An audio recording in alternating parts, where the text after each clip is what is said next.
الحمد لله رب العالمين والعاقبة للمتقين والصلاة والسلام على سيد الأنبياء والمرسلين خاتم النبيين محمد وعلى آله وصحبه أجمعين أما بعد.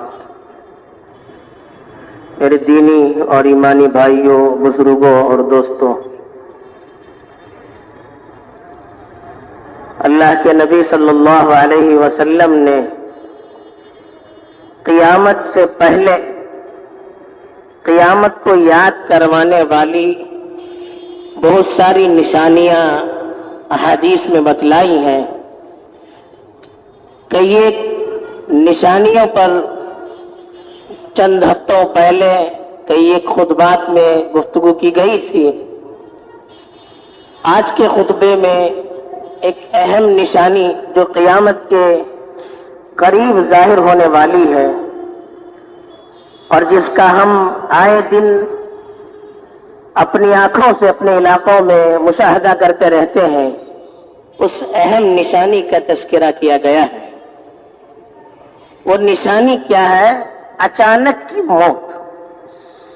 حدیث میں اللہ کے رسول صلی اللہ علیہ وسلم سے نقل کیا گیا ہے کہ من امارات الساعة ان يظهر موت الفجاء او كما قال علیہ الصلاۃ والسلام.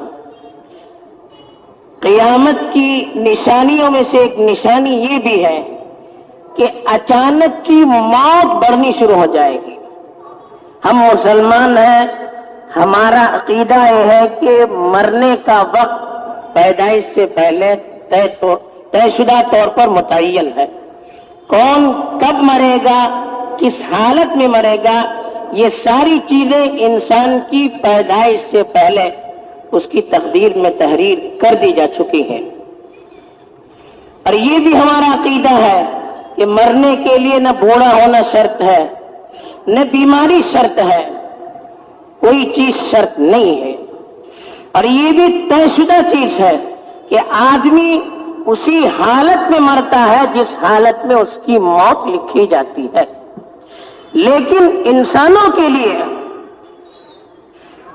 موت جب اچانک آتی ہے تو اس میں پریشانیاں بڑھ جاتی ہیں. ایک آدمی بڑھاپے کی عمر کو پہنچتا ہے، بیمار ہوتا ہے، تو وہ اپنی موت کی تیاری بھی کرتا ہے. گھر والوں کا بھی ذہن بنتا ہے. جب آدمی بیمار ہوتا ہے یا بیماری حد سے زیادہ بڑھ جاتی ہے تو ان کا بھی ذہن بنتا ہے. موت کی خبر کو قبول کرنے کے لیے ایک طرح سے تیار رہتا ہے. اچانک کوئی خبر آ کر ان پر بجلی کی طرح گرتی نہیں ہے.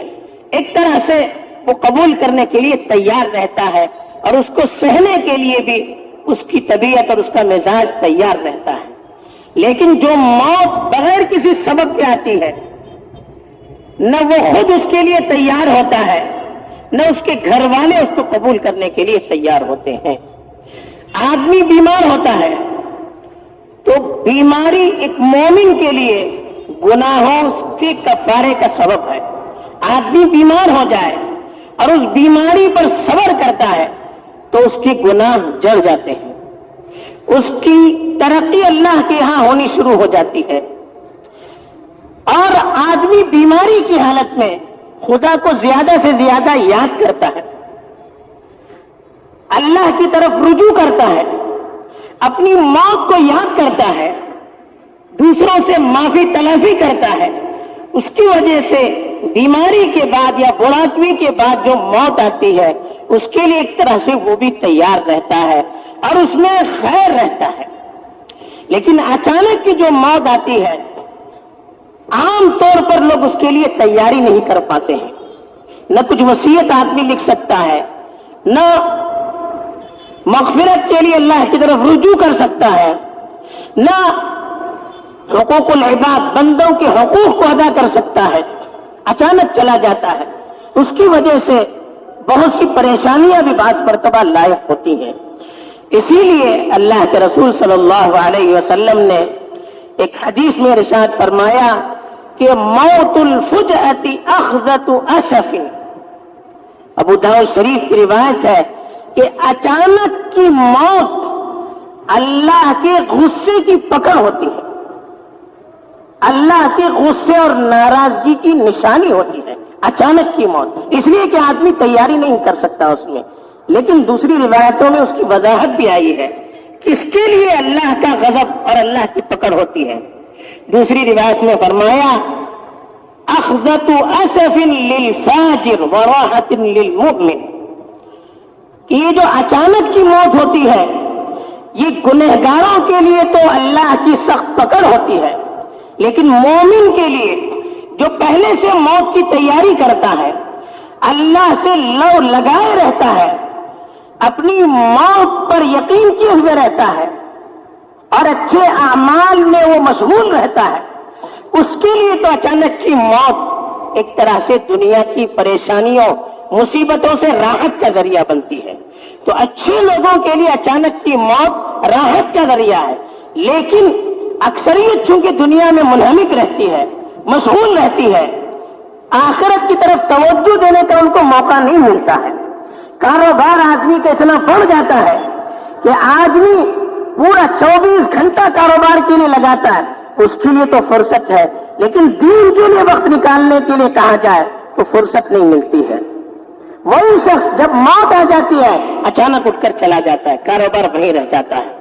آدمی نوکری کا خطرہ، نوکری اتنی اہم ہوتی ہے، ماں باپ بیمار پڑے رہتے ہیں، ان کی خدمت کے لیے وقت نکالنے کا موقع نہیں، میں بہت مشغول ہوں، مجھے چھٹی نہیں ملتی ہے. دین کے کام کے لیے کچھ کہا جائے، چند دن فرصت نکالنے کے لیے کہا جائے، رمضان کا مہینہ ہے، آخرت کی تیاری کے لیے ان کو فارغ ہونے کے لیے کہا جاتا ہے، نہیں میری کمپنی کا جاب چلا جائے گا پھر پریشانی ہو جائے گی. اب اسی شخص کو اچانک موت آ جائے تو کیا کرے گا؟ ساری چیزیں چھوڑ کر چلا جائے گا. کیونکہ یہ عام طور پر انسان دنیا میں اور دنیاوی مشغولیتوں میں پڑ کر غافل رہتا ہے، اس لیے کہا کہ اچانک کی موت اللہ کی غصے کی نشانی ہوتی ہے، سخت پکڑ کی نشانی ہوتی ہے. اس لیے مومن سے کہا گیا کہ اچانک کی موت سے پناہ بھی مانگنی چاہیے. اللہ کے رسول صلی اللہ علیہ وسلم پناہ مانگتے تھے، اللہم انی اعوذ بک من زوال نعمتک وتحول عافیتک وفجأة نقمک وجمیع سخطک. مسلم شریف کی روایت ہے کہ اللہ کے رسول کہتے تھے، اللہ میں نعمتوں کے چھیننے سے تیری پناہ مانگتا ہوں، یعنی مجھے نعمت مل جائے، صحت کی، دولت کی، عافیت کی نعمت مل کر پھر چھینی جائے، یہ بہت بڑی مصیبت ہے. ایک آدمی پہلے سے غریب رہتا ہے، اس کے لیے غربت کوئی مسئلہ نہیں ہوتا ہے. ایک آدمی بڑا مالدار ہوتا ہے، اچانک دھن دولت چلی جاتی ہے، ہاتھ خالی ہو جاتا ہے، یہ اس کے لیے پریشانی کا ذریعہ ہوتا ہے. ایک آدمی کسی عہدے پر نہیں رہتا ہے، اس کے لیے عہدے پر نہ رہنا کسی پریشانی کا ذریعہ نہیں ہوتا ہے. لیکن ایک آدمی بڑے عہدے پر ہوتا ہے، ہمیشہ معاشرے میں عزت کی نگاہ سے دیکھا جاتا ہے، اچانک وہ عہدے سے نکال دیا جاتا ہے، یہ اس کے لیے صبح کی پریشانی اور پشیمانی کا ذریعہ ہوتا ہے. تو اللہ کے رسول صلی اللہ علیہ وسلم یہ دعا کرتے تھے کہ جو نعمتیں یا اللہ تیری طرف سے مجھے ملی ہے، ان نعمتوں کے چھینے جانے سے میں تیری پناہ مانگتا ہوں. اور دوسری وتحول عافیتک، عافیت کے چھیننے سے. عافیت کیا ہے؟ انسان کو اچھی صحت مل جائے، سکون راحت کی زندگی مل جائے، پریشانیوں سے ذہن و دماغ خالی ہو، اچھے کام کی توفیق مل جائے، یہ عافیت ہے. اگر یہ عافیت چھن جائے آدمی پریشان ہو جاتا ہے. بے چینی، بیماری اور غربت، یہ جو انسان کی عافیت کو چھیننے والی چیزیں ہیں، یہ انسان کو پریشان کرنے والی ہوتی ہیں. اللہ کے رسول اس سے بھی پناہ مانگتے تھے کہ عافیت نہ چھینی جائے. ہمیشہ دعا میں اللہ کے رسول صلی اللہ علیہ وسلم اللہ سے عافیت مانگا کرتے تھے. تیسری چیز جس سے پناہ مانگتے تھے وہ فجأة نقمک، یا اللہ اچانک کے تیرے انتقام سے میں پناہ مانگتا ہوں. اچانک کا انتقام کیا ہے؟ اچانک کی موت. بیٹھا آدمی باتیں کر رہا ہے، اچانک ہارٹ اٹیک ہو گیا، انتقال ہو گیا. اچانک برین ہیمریج ہو گیا، انتقال کر گیا. باہر نکلا، اچانک حادثہ ہو گیا، انتقال. ایسے واقعات آئے دن ہم اپنی آنکھوں سے دیکھ رہے ہیں. اللہ کے رسول صلی اللہ علیہ وسلم اس سے بھی پناہ مانگتے تھے. اور وجمیع سخطک، ہر طرح کی اللہ کی ناراضگی سے بھی اللہ کے رسول صلی اللہ علیہ وسلم پناہ مانگتے تھے۔ دوسری روایت میں آتا ہے کہ اللہ کے رسول صلی اللہ علیہ وسلم کہتے تھے کہ اللہ انی اعوذ بک من الہدم واعوذ بک من التردی واعوذ بک من الغرق والحرق۔ 4 قسم کی اچانک کی موتوں سے پناہ مانگتے تھے۔ کوئی عمارت آدمی پر گر جائے اور وہ اچانک مر جائے، اس سے پناہ مانگتے تھے۔ کہیں گر کر مر جائے، اس سے پناہ مانگتے تھے۔ غرق ہو کر مر جائے، اس سے پناہ مانگتے تھے۔ جل کر مر جائے، حادثے میں مر جائے، اس سے پناہ مانگتے تھے۔ اس لیے کہ یہ اچانک کی موتیں ہیں، آدمی اس کے لیے تیاری نہیں کر سکتا، تو اس کو قیامت کی نشانی بتلائی۔ اس لیے کہ قیامت کے قریب انسان کی غفلت بڑھتی چلی جائے گی۔ اب انسان کو اس کی غفلت سے نکالنے کے لیے اتنی ہی سخت ترین نشانیاں اللہ کی طرف سے آئیں گی تاکہ کم از کم ان نشانیوں کو دیکھ کر سنگ دل سے سنگ دل آدمی بھی اپنی موت کو یاد کرے۔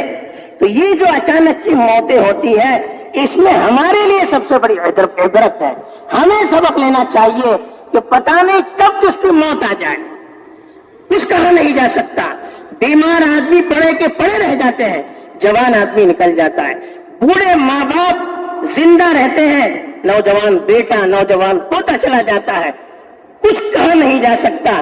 تو ان اچانک کی موتوں سے ہمیں سبق لینا چاہیے۔ ایک تو اللہ سے دعائیں کرتے رہنی چاہیے، عافیت مانگتے رہنا چاہیے، اچانک کی موتوں سے اللہ کی پناہ مانگنی چاہیے، اور دوسری چیز اس کے لیے موت کے لیے تیاری بھی کرنی چاہیے۔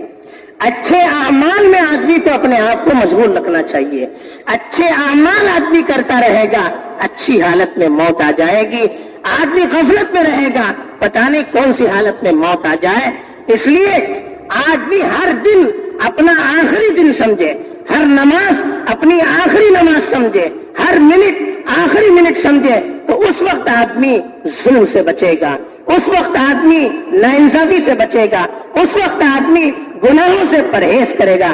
اسی لیے بزرگوں نے لکھا ہے کہ آدمی موت کو کثرت سے یاد کرتا رہے گا تو پھر اس کا دل بیدار رہے گا، اس کی دل کی صفائی ہوگی، وہ گناہوں سے محفوظ رہے گا، وہ آپسی اختلافات اور رنجشوں سے اپنے آپ کو دور رکھے گا۔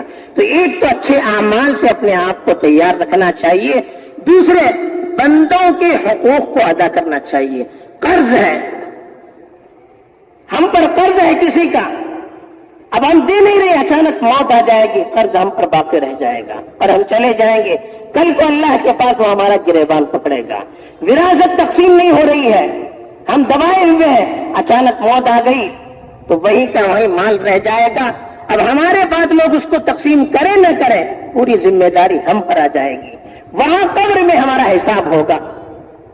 ایسے ہی آدمی کاروباری لین دین کے معاملات ہوتے ہیں، اس کا بقایا اس کا بقایا، پارٹنرشپ پر کاروبار ہوتا ہے، مال دباتے ہیں، حساب نہیں دیتے ہیں، اب اچانک موت آ جائے تو کیا کرے گا انسان؟